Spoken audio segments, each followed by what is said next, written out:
morning, everybody. We are here live with James Topp from Canada Marches. He's welcome up there in Canada. James, good morning to you. Good evening where you're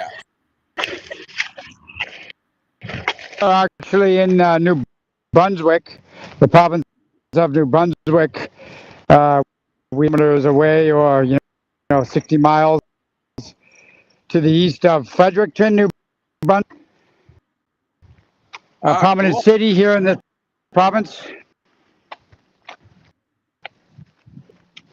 Cool. Well, I've waited a long time. I've been waiting a long time, James, to meet you and to have you on the calendar. There's a lot of followers that I have in the United States that are following me, that also follow you, so we were chomping at the bit for the two of us to be able to chat for a little bit. And so, what can you tell us about? I'll go from my side. I started to walk on July 2nd after being in the Truckers Convoy back in February through 87 days of having the Truckers Convoy, and saw that we really needed to continue a movement of people. So I started walking on July 2nd out of Carson City, Nevada, heading for Washington, D.C. And I think we were about the same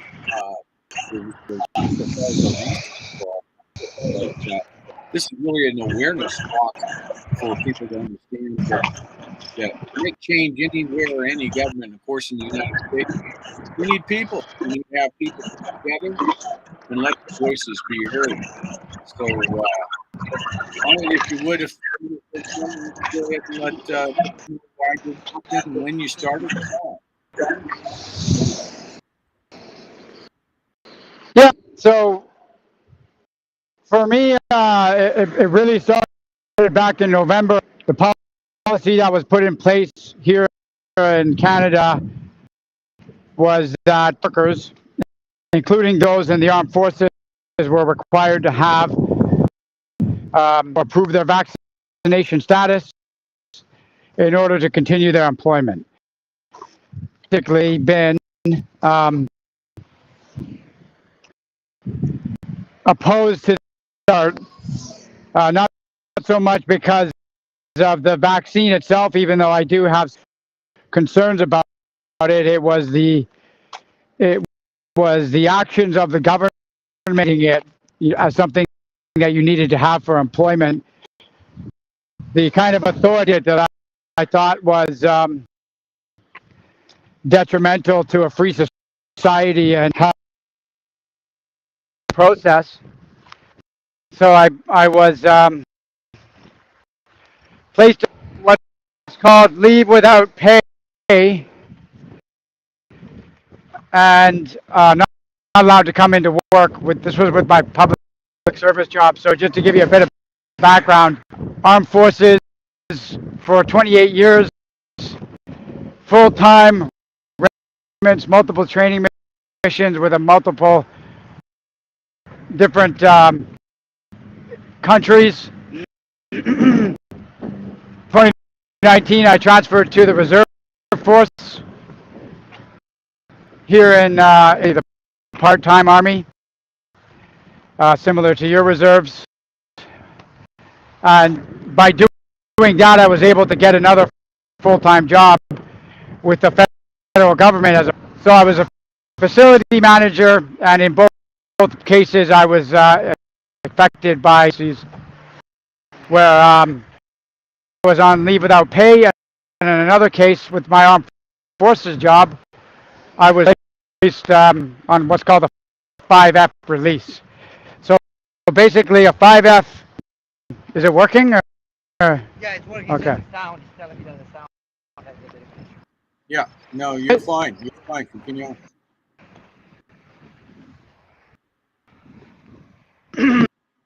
on.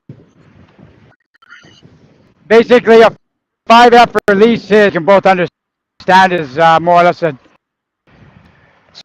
service completed, suitable for further service.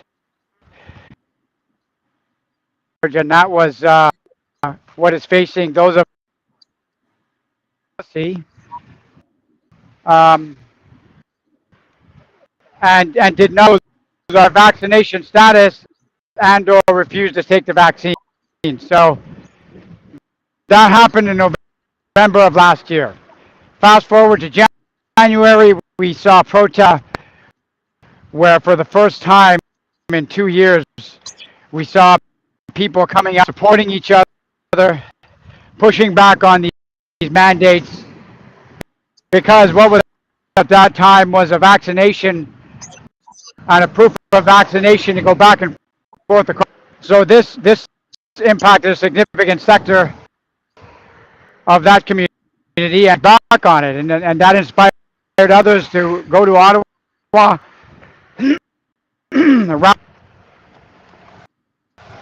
For me personally, I saw what was happening on the west coast in British Columbia. I saw what was happening in the capital city of Ottawa, in the 4,000 kilometers to the east, and I decided that for me to potentially do something, and saw happening there. I was like, I want to be a part of it, but at the same time, I started. We saw our own government initiate a kind of heavy-handed. So there was no effort by the officials and representatives able to kind of reach out and ask what the issue was, why people were protesting. It was vilification projects going on with the corporate media. It seems apparent to me now that the corporate media in this country serves as the information of the federal government for the most part. So we saw a heavy-handed police response. They were ordered to do so by the government.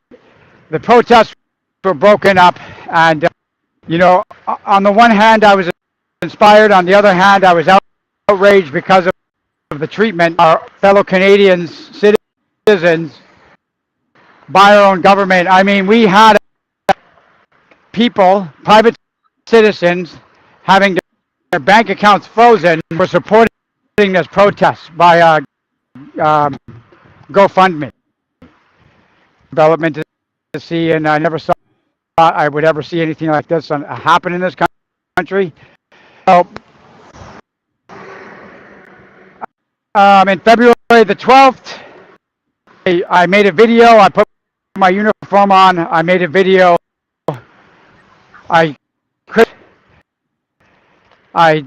told them why I disagreed with it, and I announced my intention to protest. And on February the 20th, that's what we did. We left Vancouver, and then marched to Ottawa, which was a journey of 4.5 months. Got to Ottawa, and in between, we met with members of Parliament. So our version of senators, representatives of the people. They work at the federal government level, and meeting with some of them. And as you know, this divide that has been created going back a number of years, but really beginning in 2020, divided our society with those who believe that these mandates and restrictions were necessary, and those who thought they were doing. This has also increased the rift in our political, and the members of Parliament who decided to meet with me were cited and criticized heavily.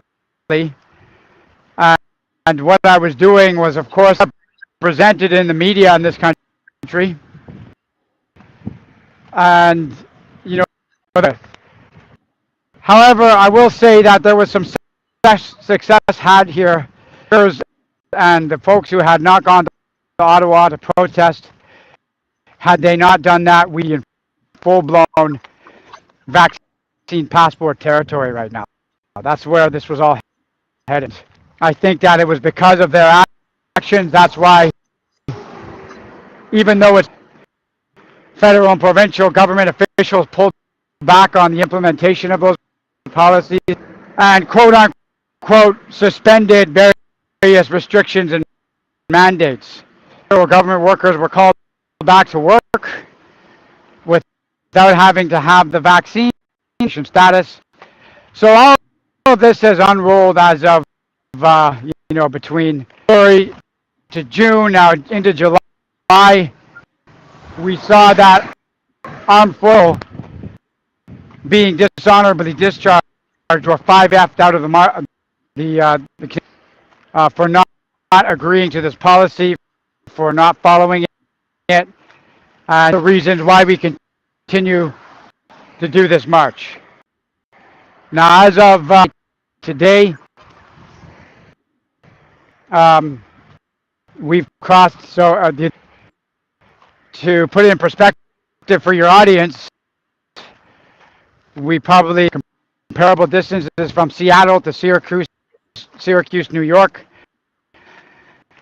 Resumed the march from the easternmost point in Canada, St. John's, Newfoundland, and we're going west, back towards Ontario, back towards Ottawa, Ontario, and I would say as of today, we're probably close 6,000 kilometers. What that translates into miles is probably something around the mark of 3,500, 4,000 miles, and all in an effort to listen to the Canadian public, to end partnership where we, some kind of policy that's going to be able to repair the divide that we have in our society. And so far, it's there's a little bit of progress that we have made because more people are becoming aware of what I'm doing, recognizing the fact that the corporate media is untrustworthy. We need to start speaking out against these policies. We have reached out to public representatives to obtain yet another meeting. Meetings do is they demonstrate to the Canadian public that if you are some significant effort as a group into working with the government officials, because I just want the government and its representatives and all the mechanisms as they should. So that's the long and short of it. Yeah, we've got. Thank you. I let you have that. You were spotty, but totally understandable with your audio. So I wanted to make sure that the audience actually got to hear all of that. I appreciate that wholeheartedly. We've got the similar issues, obviously, in this country where the mandates have been implemented amongst us at a federal level and at the states and even at some city levels, that we've had them throwing mandates all around. And of course, we're a country of laws, which means, of course, that the legislators are the ones that are supposed to make laws and not run on mandates, which are nothing more. As I've said to the senators when I was on Capitol Hill back in March, was they're nothing but mandate. Mandates are nothing but orders that are given from like a mafioso making a decision for the people down below to follow. They're not a law, and they are definitely not what the people want or need. So we, in America, we've been kind of slow going compared to what Canada is happening in Canada and Australia and other countries, as to what has been pushed upon us. And like yourself, we're looking at these vaccine mandates that are coming down nurses and firemen and police officers have lost their jobs because they refused to take the jabs, and they've gone from being complete heroes to nothing but zeros. And we also, and as you and I spoke last week about, is the injuries that a lot of people are getting, are having, and even up to death. But of course, if we talk too much about that, the YouTube censorship will take us out. So we have to kind of watch that. But with my movement that I wanted to continue was spawned by what was the Freedom 2022 convoy that you mentioned that went into Ottawa. And I looked at that and saw that we were putting together a convoy here called the People's Convoy, and I joined in with respect to that out of Adelanto, California, and went to Washington, D.C., and then back to California to fight 10 bills that were coming up in California, including the right of calling it an abortion up to 28 days after full birth, but being able to get rid of their child, even in the dumpster, if it was the case. There was no liability given. So we were fighting that. But ultimately, Jim, what this is coming down to on my movement is to try and get people to understand that to make change in the United States requires people. And I know that you've run into it as well, that where there's people that just feel like there's nothing wrong, that they can live with whatever regulations are coming down the pipe, that it's no big problem, and we all know that that's not true. You give them an inch and they take a mile, or they take 100 miles, and that's where we need people to come out and be heard and start to let everybody that is in a government capacity, whether that be a politician or a bureaucrat, let them know that the people are the ones that make these decisions, and not these people that are in that structure or in that body. So I saw that in the convoy. I went up on March 8th to Capitol Hill. I met with senators up on Capitol Hill. Also met with congressmen on Capitol Hill as part of a delegation of the truckers, and they were real quick to inform me that in order to make change, we needed to get people together. So this is where I'm looking for that kind of a Forrest Gump type of a deal to have.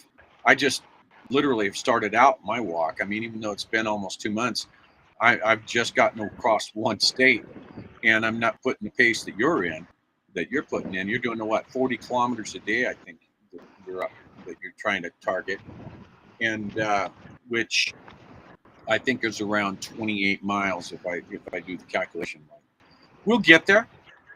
We'll definitely get there. But for me, I'm looking at trading up miles walked for people gathered, and the more people, the better. And so we are just getting it started. We are in Utah right now, and with the kind of people that are coming out, calling, talking to me, shaking my hand along the way here in Utah, even the local communities that are getting in, they're all saying the same thing. We need to fight. We need to fight. This is a peaceful movement, as you well know. This is not some kind of a revolution that we're trying to spark. We're simply telling people that in order to make change, they have to get involved. So that, I think we're on the same path on that goal as well.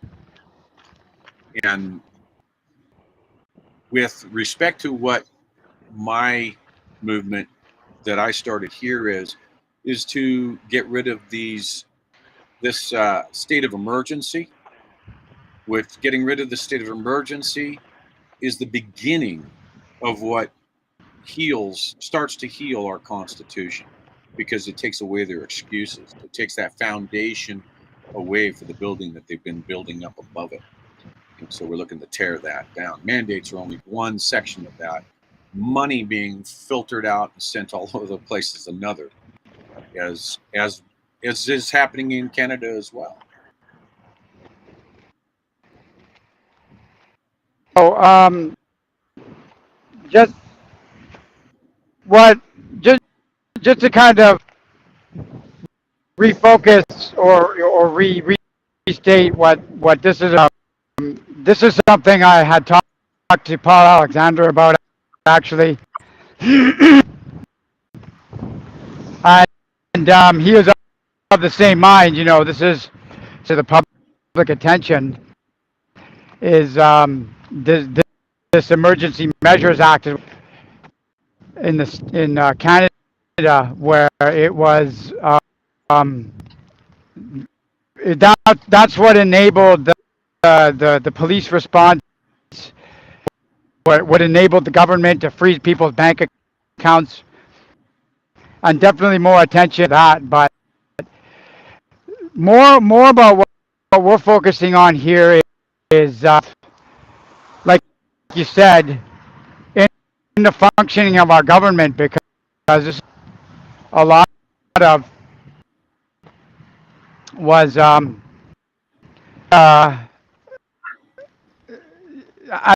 I like yourself, people have, and just one sec. What? Yeah, go ahead. We'll find out if they're down here. I'm just looking for my support vehicle. Sorry. So what we found was that saying things like this to us. You know, what do I do in you know, authorities in our government? They won't listen to them, and you know, I receive a kind of shoulder. It's kind of one of these things where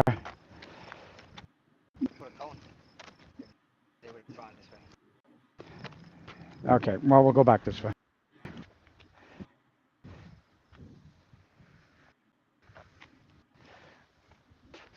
So anyway, we're trying to get people to, you know, it takes a little bit more than one letter to become active, or to get your representatives to become active on what you're talking to people, to get together and declare that they're, they're unhappy, they're unsatisfied, they want the government what they're supposed to be doing, and then in the halls of power. And this is what we're trying to do. And we go and stop in a town or a city and attempt to have a dialogue. We invite them to come out and meet us, and we have a little information session and why. And this isn't just about a protest. That is about how how I have suffered. This is a protest about federal government workers, nurses, and doctors. They were all applauded, vilified because they pushed back on these policies. So we're attempting to. This is what you got to do, and it's not hard. You write a letter. You get together. You speak as a unit, where we talk about what it means to have a unit in the armed forces. You know, you have a squad or a platoon, and they're all saying, you know, oh, this is what we want. Being as a singular voice to an official or a representative, and you know, we're paying you. This is how it works. You're the public servant. I have issues, and we want this heard. And this is kind of just, you know, reinvigorating people that in part, this is what this is done. This is what this is demonstrated. I didn't just right to a member of parliament, and then they decided, yeah, I'm going to go speak with this gentleman. The efforts of all of the Canadian people that I met between Ottawa, who also decided to write to their members of parliament, and see we passed through. They listened to what we had to say. They supported us. They called. They said, "I want you to meet this person when he comes into Ottawa." This is what he's trying to put this on your radar. Um, this is how we continue to suffer under these mandates, and that's how it happened. It was the Canadian um, supporting me, and that is what got me a conversation in at the federal government level, and this is what needs to continue to happen. Yeah, that's exactly as I feel. And along with that, there's two forms of, there's really three ways of supporting and that I'm provocating. One of them is I have started what I'm calling the Gray Wolf Pony Express drive, where we have a Pony Express replica bag that that we have that people can drop this letter into that they write out to their representatives, and then I carry that to DC and deliver that to DC. But also, like you Yeah, said, good idea. it's not just one letter. It's also the fact that they have to continue the pressure on their representatives. They have to continue them via phone calls. They have to continue them via more letters, and also becoming involved with their voices and their appearances. So getting out, getting seen, being heard puts the pressure on all of them, as you know, that to say, hey, you work for us. It's not the other way around. You're supposed to represent us, the people. Whether that's in Canada or whether that's in the United States, doesn't matter. We are born with rights, inalienable rights, and when we choose a representative, they're supposed to represent us and not represent the big donors that we've seen them all hop in and say, well, you know what, this big donor wants to give me X dollars to vote a certain way. That's not how this works. This works by the will of the people. If it's not the will of the people, then you don't belong there. But you're absolutely right. That's so. We started the Pony Express drive, that people can get it to Gray Wolf this way, and we'll take those as well as trying to get the people together. We'll walk through small towns. You've already been doing this, like you said. You've got probably 3,500 miles in already, right? 3,000 miles in. So you've been walking through towns. They see you coming. They know you're coming. You probably have an advance team. That's what we're trying to get, an advance team. We're calling them walk ambassadors, to get them on board, to be able to get in, get the people excited about, hey, we're on our way in here.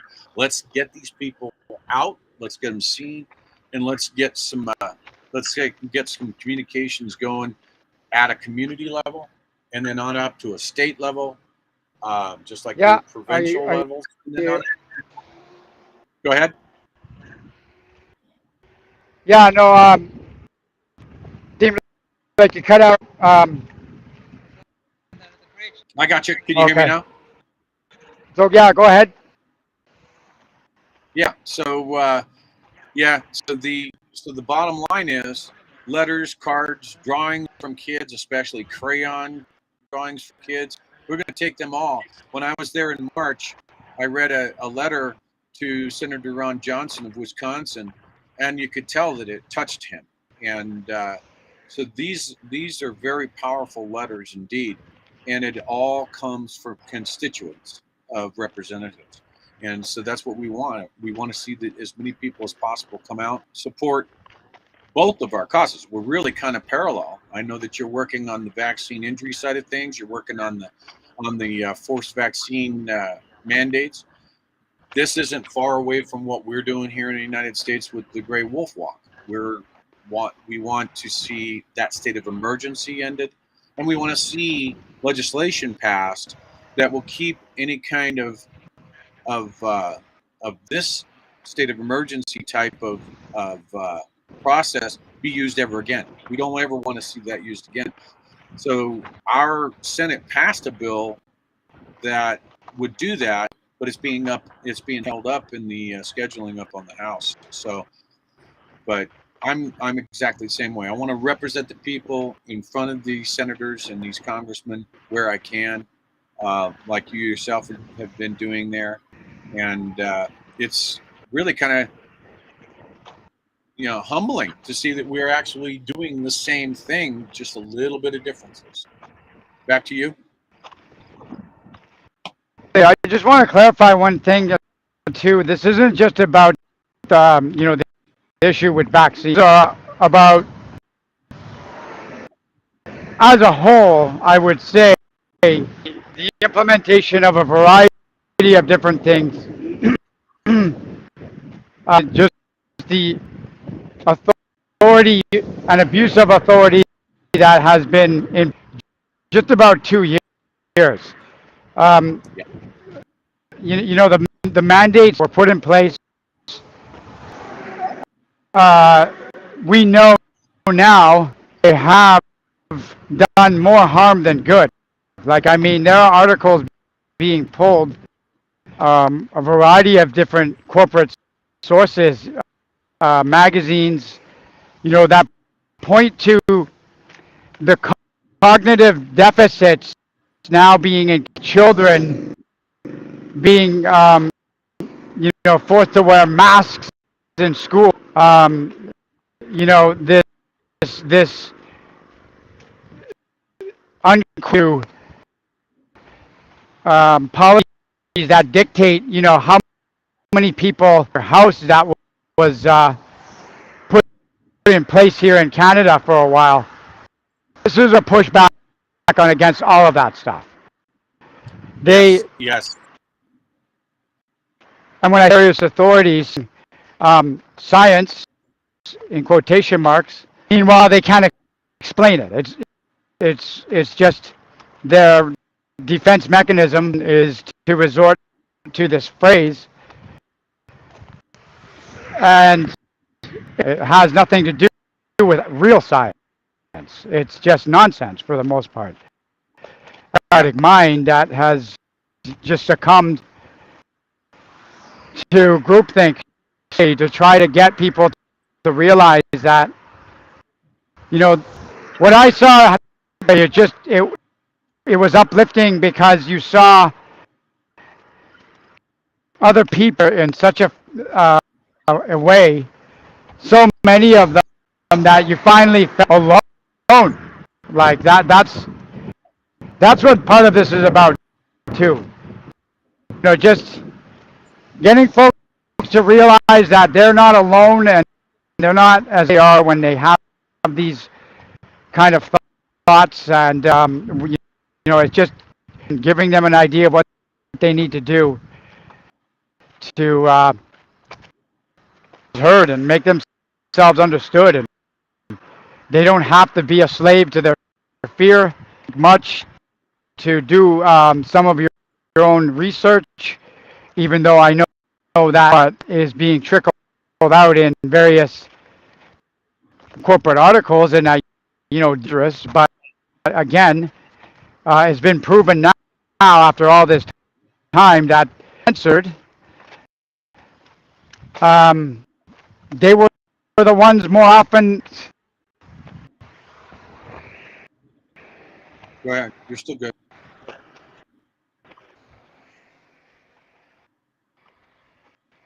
You're still good, Jim. So, again, this isn't, it's about empowering people and getting them to realize that ability as a society, as citizens, to and to to make our voices heard. Yeah, this is our. We're taking a short break here, Good. Yeah. and this is what we continue to do. I would say our biggest are encountering right now is the fact that the corporate media, apparent to me in this country, and we also have a public broadcaster here in Canada called the Commission. That is a publicly owned company that serves as the federal government for the most part, as it seems to me. There's no real reporting going on. Um, Yeah. eh, And within the yeah, go corporate ahead. sector, within the corporate sector of the media, um,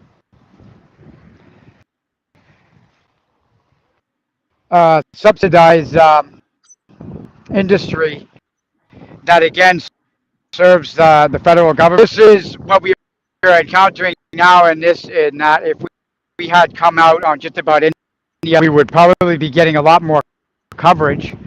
But because we are talking about something that is, we are being ignored for the most part. And then when it's usually of a derogatory nature.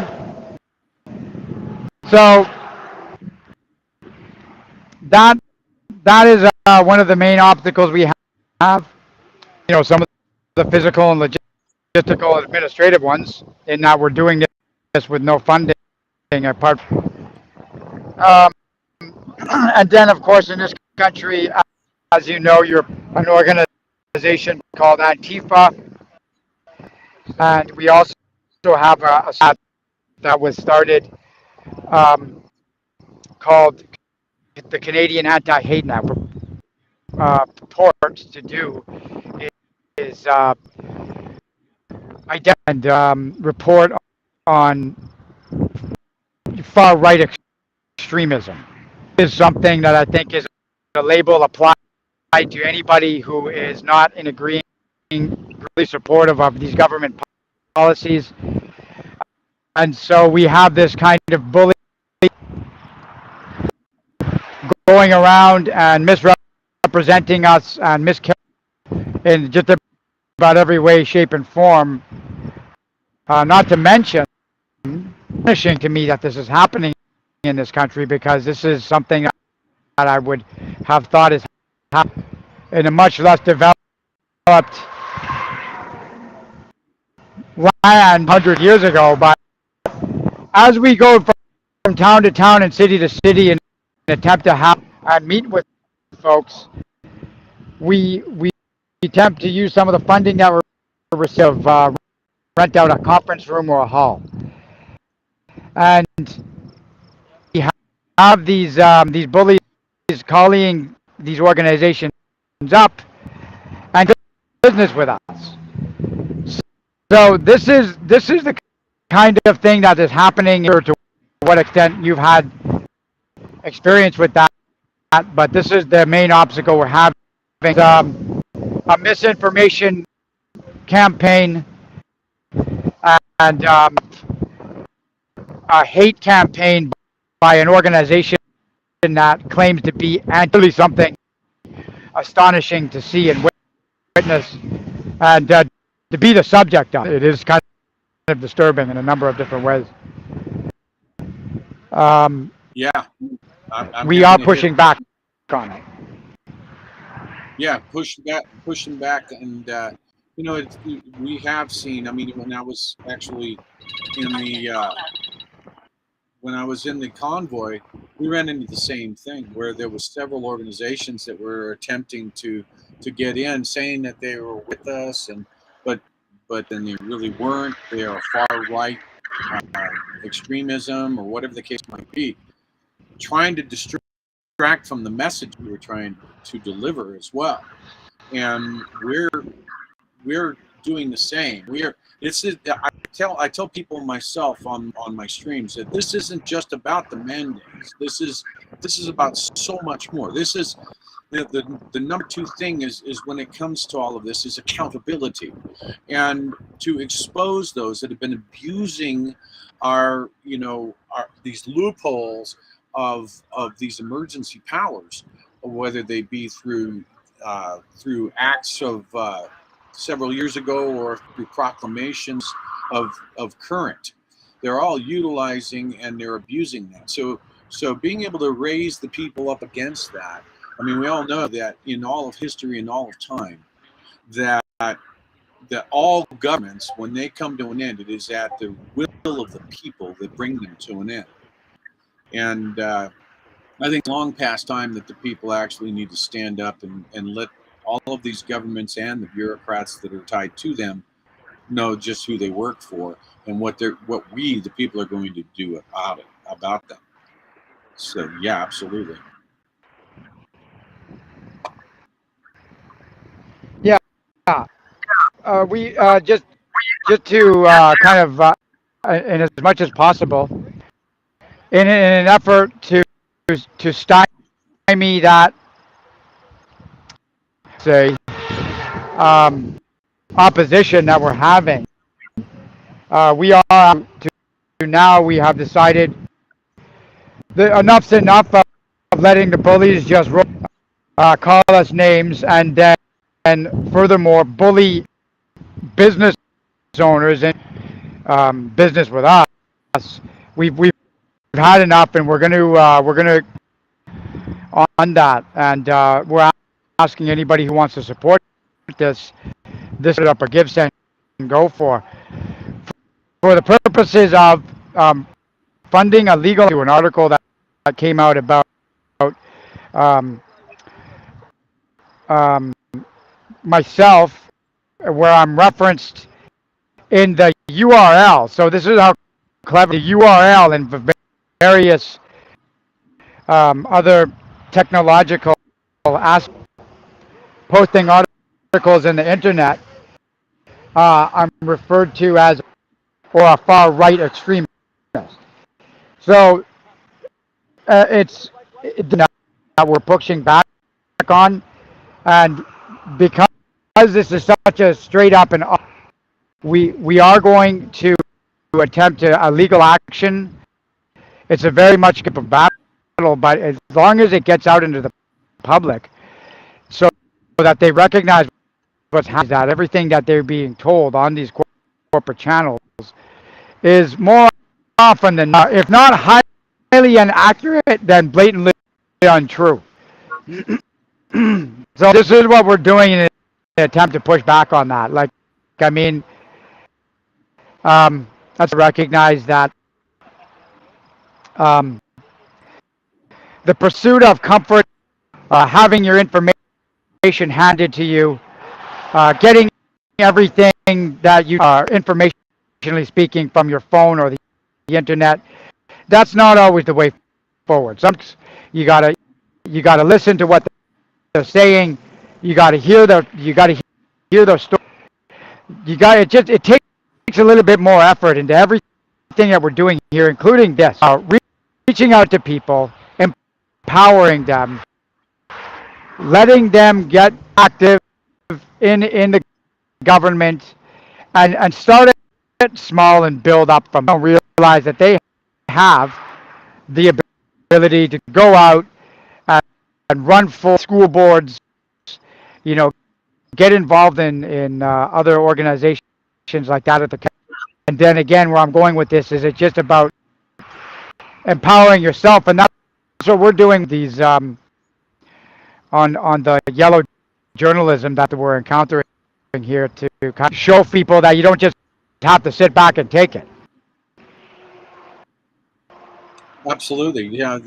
People have become accustomed, Jim, to thinking that and also the indoctrination in our education systems. They've been over the years. They have been brainwashed into believing that the governments have their best interests at mind and at hand, and when they really don't. This is for them. It's all about power. It's all about money, and we're that's where we have the same messaging that that it's all about getting the people involved, getting those people that to realize that no matter what, when it comes time to making change of any kind in any country for that matter, it's the people that need to do it. And James Topp can't do it by himself. Ray Wolf, Ron Coleman can't do it by himself, and we've got to have all the people involved in doing this as well. And so, Jim, you've been going through these small towns, and you say you get these meetings with these groups. Are you getting more and more interest from the locals actually coming forward and saying, "Hey, what can I to make change there, Jim? Have you got any suggestions? Have you been running into that a lot?" Absolutely. We have increasing numbers of people who are aware of what I'm doing. I think there's a significant amount of shadow banning going on within our YouTube channels at a point now where at least 5 or 6 times a day, on a highway, people will pull over and they'll say, "Yeah, I'm following you, and thank you for what you're doing. Appreciate it." And then we do go to these smaller towns. I am noticing more and more people to listen to what we're saying, and I mean, you're talking anywhere 200, potentially 300 people in the smaller towns, and some of them, up to 500. So the we are increasingly having more interest in what we're doing and what the message is. And again, it's that's one of the reasons why we paused on June the 30th. We started up again in the middle of July. So many people are reaching out to us on our different platforms and saying, you've and keep doing what you're doing. Thank you for what you're doing. Um, and just to touch on that a little bit, Rod, I just want to build on what you had been mentioning. This isn't just about James Topp. This is about Christian, pan the camera around. This is everybody on my team. From the town of Fredericton and actual veteran by the name of Paul here. Paul was a Navy veteran, 80-year-old, and you don't mind that we're on live stream. Okay. So he's out here doing say that this is a team effort. This isn't just one guy putting his much. All of the efforts of a team at work here. We have guys driving the safety car. You're not seeing it now, but we have vehicle. It's out there somewhere. We'll find it eventually. But this is a team effort. Absolutely, and I've in that we're doing that. We've been doing now, and people are really they're support and take part, and this is why we've been successful to have recognize that there's something wrong, and they see somebody else out there doing something, and they want. Yeah, that's wonderful, and you're right. I mean, and it's such a frustration sometimes to see people that seem perfectly happy, which is okay because we're doing this for them too. I tell people I'm not doing this just for me. I'm not doing this for me. I'm doing this for my grandchildren and my grandchildren's grandchildren. It's about our future in the country and our ability to take away, as you mentioned earlier. You've got the media. The mainstream media is just totally totally ignored us. Here we sat going through Oklahoma and the convoy with reports from State Patrol that we had over 7,000 vehicles, according to their helicopters that were above us, and more than 30 miles of length, but you didn't see one iota of that on the press. One iota. So, yeah, they stifle us. They try to indoctrinate our children, or they do indoctrinate a lot of our children. They don't teach them history. They don't teach them anything about government. Oh, just trust us. We'll take care of it is the theme. Roll over and scratch my belly kind of thing. We need to really wake people up, and I'm glad you've got such a head start on it all the way back from February. I was also back there in February, but in a truck. But now I'm 62 years old, and I'm walking it down the road, and I'll build up my stamina and get up there in how many miles I can do out in a day as well. So I was joined the other day by a Marine friend of mine. He goes by Gypsy, and he's walking with me now. And we've had, at one point in time, we had 9 people walking along with us as well through the middle of the desert in Nevada. We have a little bit of heat that I think is outside of where you guys are at. I think is probably a little warmer, but yeah, I look forward to getting over the Rockies where I can get into these little towns. We can kind of zigzag around, talk with the locals, and start getting more people to talk to more people, and so on, until we walk into the Washington, D.C. area with so many people, we got to shut the streets down. Back to you, Jim. Yeah. It continues. We hope to be wrapping this up hopefully in 6 or 8 weeks now. But a lot by a number of veterans, and we continue to reach out to them. Again, it's going to, I think, to recognize the damage being done and making themselves heard.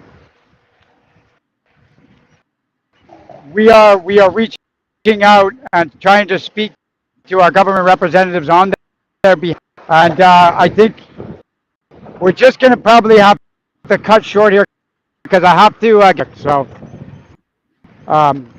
We're going to have to pick up the pace significantly. If we're able to schedule another in the next couple of weeks, we can bring you up to speed on what's happening. All right, we'll do that, Jim. I appreciate all the time you've been able to put in, and I'll let you run. We are working with Laura Lynn Tyler Thompson there out of Canada to be able to put us up on a panel on her side. Okay. So that should be in a couple of weeks. So that'll probably work out just fine. I'll let you go ahead and drop off there, Jim. And thanks to Kristen, thanks to your crew, and thanks to everybody that comes to this table. James Topp, up in Canada, New Brunswick, and thanks for coming in on this panel with me. I appreciate you, my friend.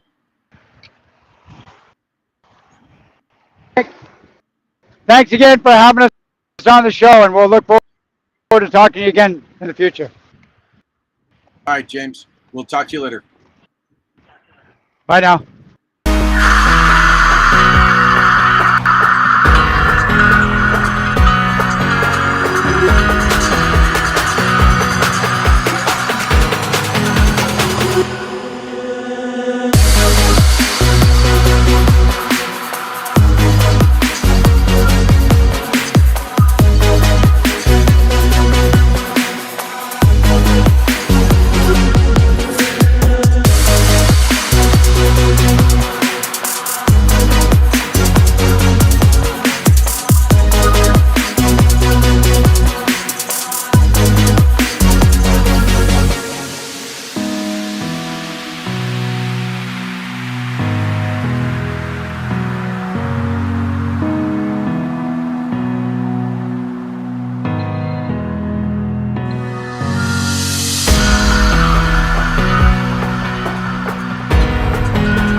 Well, folks, that I think that went well.